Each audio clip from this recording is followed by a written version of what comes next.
Question 1. You will hear a telephone conversation between a client who wants to rent short-term accommodation and a rental agent. First, you have some time to look at questions 1 to 5.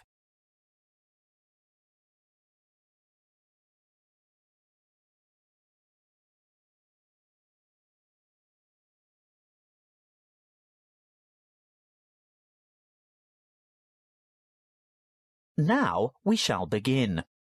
You should answer the questions as you listen, because you will not hear the recording a second time. Listen carefully and answer questions 1 to 5.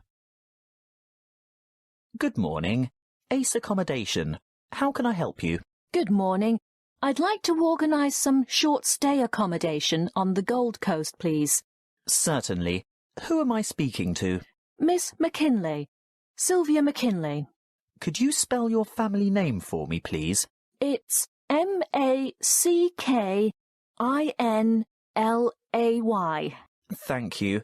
And your first name is Sylvia? Yes. Is that with an I or a Y? A Y, the old-fashioned way. That's S-Y-L-V-I-A. Thank you, Miss McKinley. Now, just for our records, can you tell me what country you live in? Of course.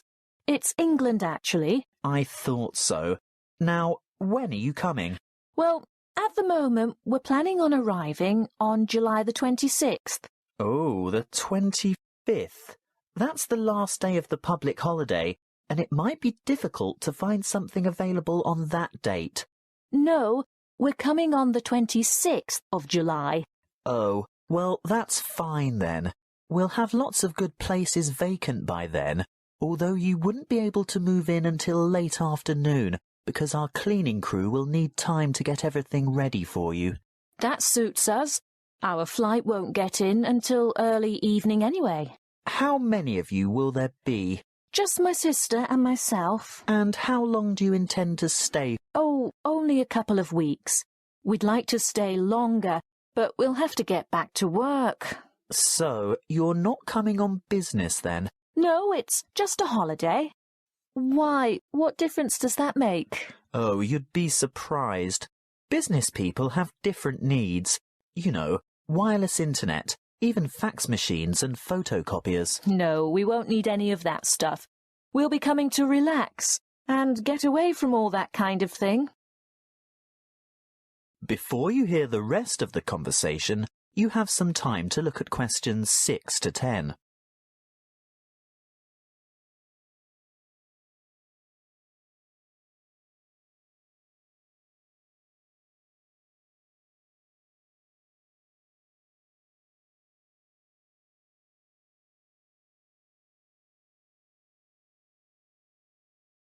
Now listen and answer questions 6 to 10. Good. Now, what exactly are you looking for? A house, a duplex, or an apartment? What's a duplex? Oh, that's what you might call a townhouse or a unit. You know, 2 houses semi-detached on the same property. Oh, I see. I think an apartment will suit us just fine. And how many bedrooms? 2. 1 or 2, it depends on the size. My sister and I don't mind sharing if it's a decent-sized bedroom with 2 beds. Well, that makes it easier. And car parking? Will you require a lock-up garage? They're a little harder to find with an apartment. We'll have a hire car, and as far as I know, there are no regulations concerning car parking. I think as long as it's not parked on the street and it's secure, there shouldn't be any problems. OK. Now, I'm assuming you want something by the beach. Yes, that's the idea. We want to enjoy the surf, sand and sunshine. OK, but before we settle on an area and discuss your price range, I'll need to know about other necessities. What do you mean? Well, for example, do you want to be close to a shopping mall or the casino or the fun parks? Or do you want to be in a complex with or near a swimming pool? No, none of that really matters to us. But we'd like to have reasonable access to the motorway so that we can drive up to Brisbane to visit friends there. Well, there are quite a few lovely small towns to choose from. There's Main Beach, which is north of Surfer's Paradise, or Mermaid Waters, which is a bit further south, or Palm Beach, which is quite a bit further south. Mermaid Waters sounds delightful. Is it close to the motorway? Well, not really. The M1 is actually closest to Palm Beach, and prices are likely to be more reasonable there too. That's settled then. Palm Beach it is. Now, if you'll just give me your email address, I can send you information about the town and lots of photos. Well, my email is smac13@hotmail.com. And one final thing. How much are you looking to spend per week on accommodation? Do you want something at the luxury end of the market?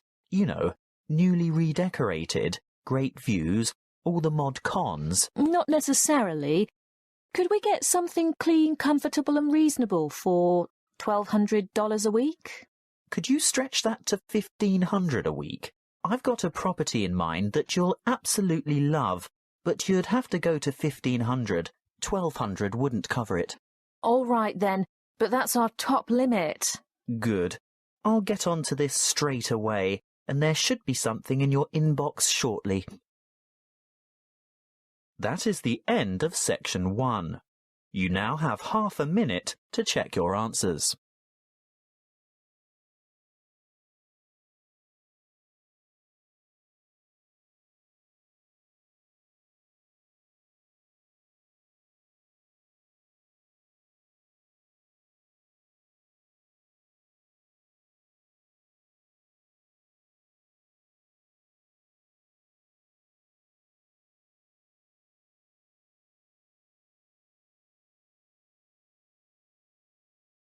Now turn to Section 2.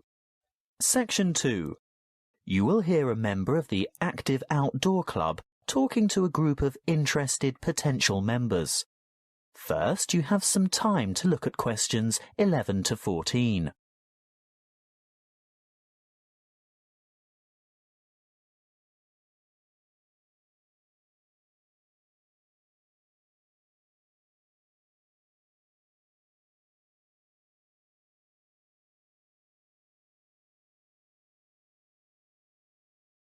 Listen carefully and answer questions 11 to 14. I'd like to welcome you all to our Active Outdoor Club. I'll start by telling you a little bit about the history of the club and all that it can offer, and there will be a chance for you to ask questions over tea and coffee in the lobby afterwards. You'll also be able to pick up pamphlets from the table at the back of the hall, and if you wish to purchase any of our products, Bill will serve you at the front counter. As most of you probably know, the club was founded by Nick Noble about 30 years ago. He thought of placing an advertisement in the local newspaper or erecting a billboard somewhere, but it was the radio that he decided on to reach the most people. You know, other people who might be interested in outdoor pursuits. Just basic activities like walking or tramping. Anything active that could take place in some of the beautiful outdoor settings that this country has to offer. Nick was overwhelmed by the response he got, and the club soon grew from a dozen or so friends and enthusiasts to around 200 members 20 years ago, and steadily since then to reach a membership of over 2,500 now. You don't have to be a hardened athlete or extreme adventurer. On the contrary, it's a group that encourages friendship and fellowship through social and recreational activities. The club tries to cater for all levels of maturity and both genders. In fact, anyone who has the physical ability and a moderate level of health and fitness to participate in open-air activity on a regular basis. I think our youngest member is a 5-year-old boy and our oldest member is a 75-year-old man. Of course, we have more challenging opportunities for those who are up to it, but all excursions are graded according to level of difficulty, and there will always be something for those families with small children. More about that later. I'm sure you realise that it's part of the focus of the club to ensure that our natural environment is kept as pristine as possible. We all have a keen interest in conservation, and many of our members contribute their time or give a monetary donation to organisations that work to enhance and beautify our natural heritage. Before you hear the rest of the talk, you have some time to look at questions 15 to 20.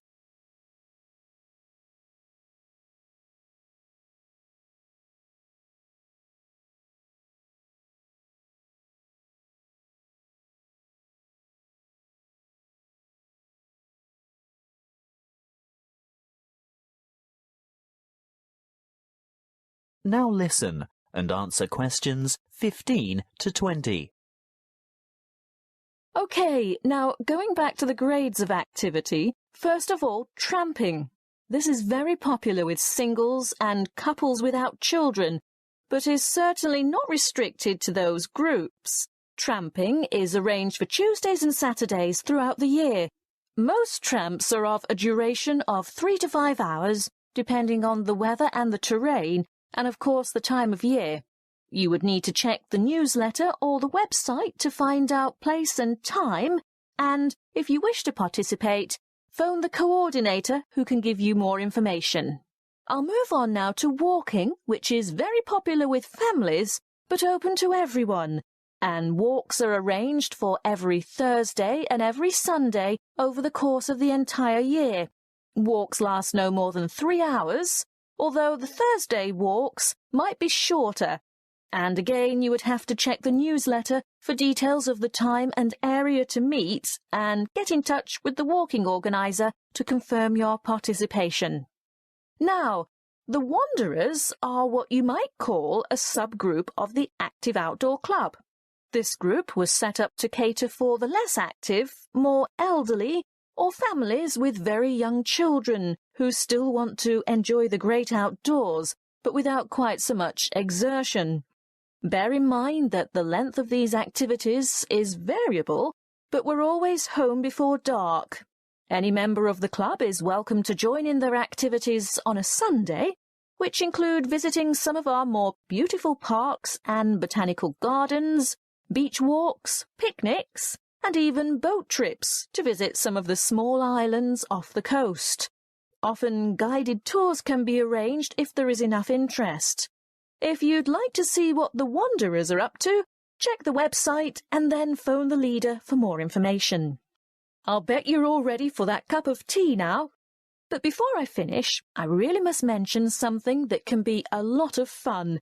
A great opportunity to form new or strengthen existing friendships, and a chance to explore a part of the country that you may never have seen before. These are our mystery weekends. The committee puts a lot of time and effort into the organisation of these weekends away, not only for health and safety reasons, but also to ensure that everything runs smoothly and everyone has a good time. There will be a charge to cover travel and accommodation costs, but apart from that, it's an affordable and exciting weekend away from the city. For more information, call the chairman of the committee. You'll find his phone number in the newsletter. So, that's all I have to say at this point. Please enjoy the refreshments, chat with the others, and feel free to ask questions. All the committee members are wearing large red name badges, so they're easy to find. That is the end of section 2. You now have half a minute to check your answers.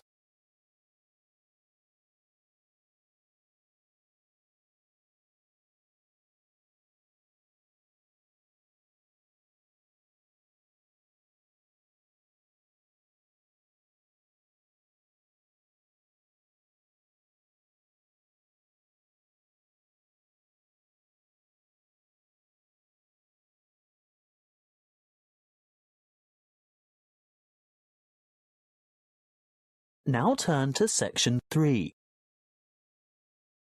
Section 3. You will hear a conversation between an academic advisor and a student asking for information about a particular subject that she wants to study. First, you have some time to look at questions 21 to 26.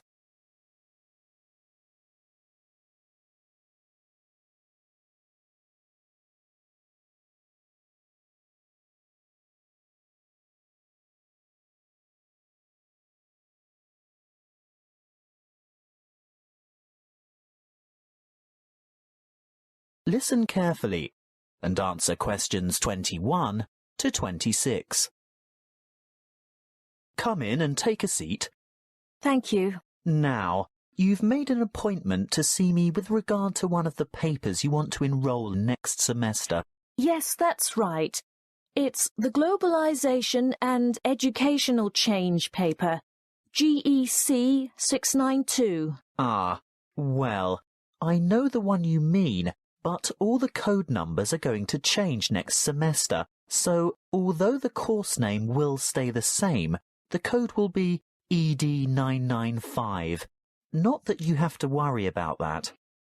But the content will be the same, right? Oh, yes, to a large extent. The objectives are still to provide you with the skills and knowledge for analysing the challenges that globalisation poses for education. Yes, that's what I'm really interested in. The future of education. Not where we are now, but where we're heading.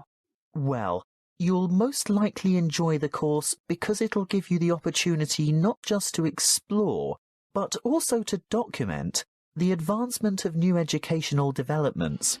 And there'll be quite a lot of analysis involved. Yes, obviously. But once you've examined how education has been affected by cultural values and socio-economic structures, you'll go on to debate the pros and cons of the restructuring of public education in view of rapid globalization. I see, but when you say public education, do you mean worldwide? No. That would be far too large an undertaking for just one paper.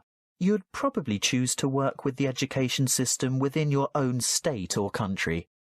Sounds interesting, but isn't it a bit restrictive? Not at all. From there, you'd move on to explore the impact of internationalization on curriculum diversity in both developing and developed countries. Have you had a chance to look at the assessment criteria yet? Actually, I have. And it makes me a bit nervous just thinking about it. Why's that? Well, I see that the first assignment starts with an illustrated PowerPoint presentation to the rest of the class. I've never done one before. No need to worry. You can get help with that. Anyway, this presentation isn't graded. It's what we call a formative assessment. The feedback you get will help you to finalise the written review. That's a review of those academic articles in the first part of the reading list, right? Yes, but you only have to choose 5 of them. That first assignment is worth 30%. And the second assignment? There are 2 parts to that also, and both are graded. 20 marks will go towards your participation in a seminar, and then there's a 5,000-word essay, which will be graded out of 50. Thanks. Before you hear the rest of the conversation, you have some time to look at questions 27 to 30.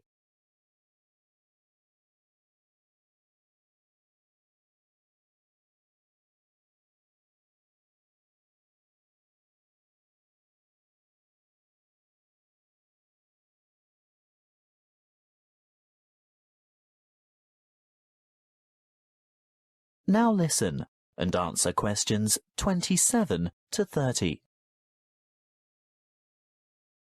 Is there anything else I can help you with? Yes. The reading list is quite long. Where do you think I should start? Well, I'd suggest you leave the articles until the semester is underway, but a good preparation would be to look at some of the major texts. These ones here. In any particular order? You could start with this one by Tower, here at the bottom of the page. Sorry, who? Tower. Tower. 2007. Comparative Education. That should give you a good basis. Then move on to Eliot. Educational Issues of the New Millennium. But be sure to get the 2008 edition, not the original 1998 edition, because so much has changed since 1998. The new edition has extensive revisions and a lot of new material. OK, so that's Tower first, then Eliot. I think I could handle a couple more over the summer break. Well, in that case, look for Brown's Education and Globalization, published in 2009. Actually, there are quite a few books by Brown, but I'd start with that one and leave his others till much later. And I'd also really recommend this one here, Globalization and Knowledge Policy by York, published quite recently, in fact, 2010. That is the end of section 3. You now have half a minute to check your answers.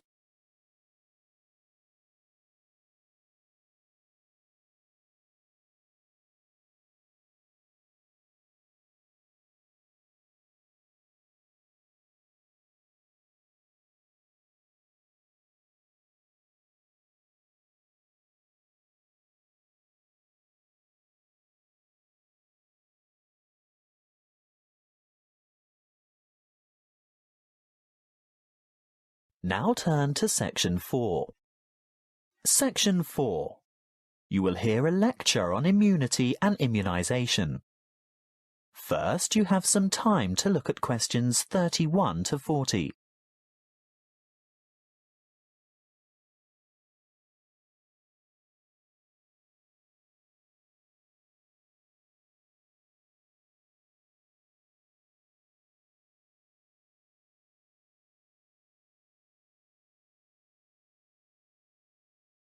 Listen carefully and answer questions 31 to 40. Good afternoon, and thank you for your warm welcome. This will be the first talk in a series of 5 on health interventions, protection and prevention. Could I start by asking for a show of hands? How many of you have had a flu vaccination at the beginning of winter? I thought so. You young ones always think you're indestructible. Well, as you are no doubt aware, disease-spreading germs or pathogens are everywhere.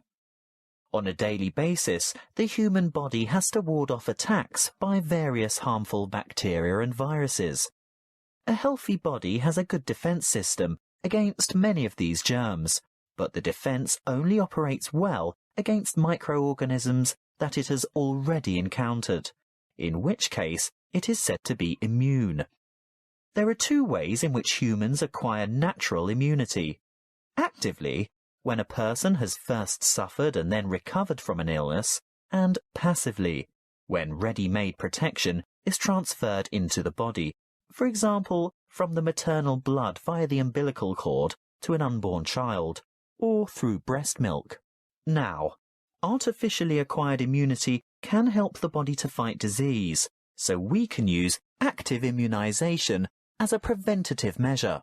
This is when a person is vaccinated against an illness by injection or oral ingestion of a tiny amount of weakened or inactive germs, not enough to actually cause him or her to contract the illness, but sufficient for the body's defense system to recognize and respond to the threat by forming antibodies. Intervention using passive immunization, on the other hand, is a method of curing an illness after it is too late for prevention. It is less effective than active immunization and takes longer to work. It is used when the body has already been invaded by bacteria and the person is ill. In this case, there is no time for the body to make antibodies of its own, so proteins, usually taken from the blood of animals, are injected to equip the patient with the essential antibodies to combat the particular illness. Let's have a quick look at a bit of history. The discovery of vaccination to boost the body's immune system by making it sensitive to particular disease-causing bacteria was made by an 18th century English doctor called Edward Jenner. He noticed that survivors of smallpox, a common but extremely dangerous disease, never contracted the disease a second time. In other words, they were immune. He studied a similar disease in cows called cowpox and realized that people in contact with the infected cows became ill with symptoms resembling smallpox. However, this disease was quite mild by comparison, and those who contracted cowpox were then immune to smallpox. He conducted an experiment by injecting a child with a small amount of pus taken from a cowpox pustule. The child subsequently became ill, but soon recovered. Later, he injected the child with pus from a smallpox pustule, and the child did not get sick. He had developed immunity to the more dangerous disease. The antibodies produced to fight the cowpox bacteria had been able to fight off the smallpox bacteria. What are antibodies? Well, antibodies are made by white blood cells called B lymphocytes, and this is done in response to the presence of antigens, or other bacterial toxins, which have been released by the microorganisms, what we commonly refer to as germs, that have invaded the body. These Y-shaped antibodies, or you can think of them as antitoxins, may stop the toxins or repair the damage they have done by what is known as the antigen-antibody reaction, which takes place within the plasma of the blood. A correct antibody, for that disease, clings to a particular antigen in order to render it harmless. Large numbers of these pairs clump together to form a bigger unit. This is called agglutination and is able to be seen by the naked eye, which is very helpful for doctors and other specialists to determine which illnesses a patient is immune to. Inoculation or active vaccination can protect people from serious diseases. The vaccine may make a person feel unwell for a few days when the immune system starts to produce antibodies to match the introduced antigen. This is called a primary reaction. If that particular antigen should ever enter the body again later, a secondary reaction takes place. The body is then able to produce large numbers of corresponding antibodies within a short time, so the invading antigens are quickly wiped out, without the person suffering any harm from the disease. That is the end of section 4.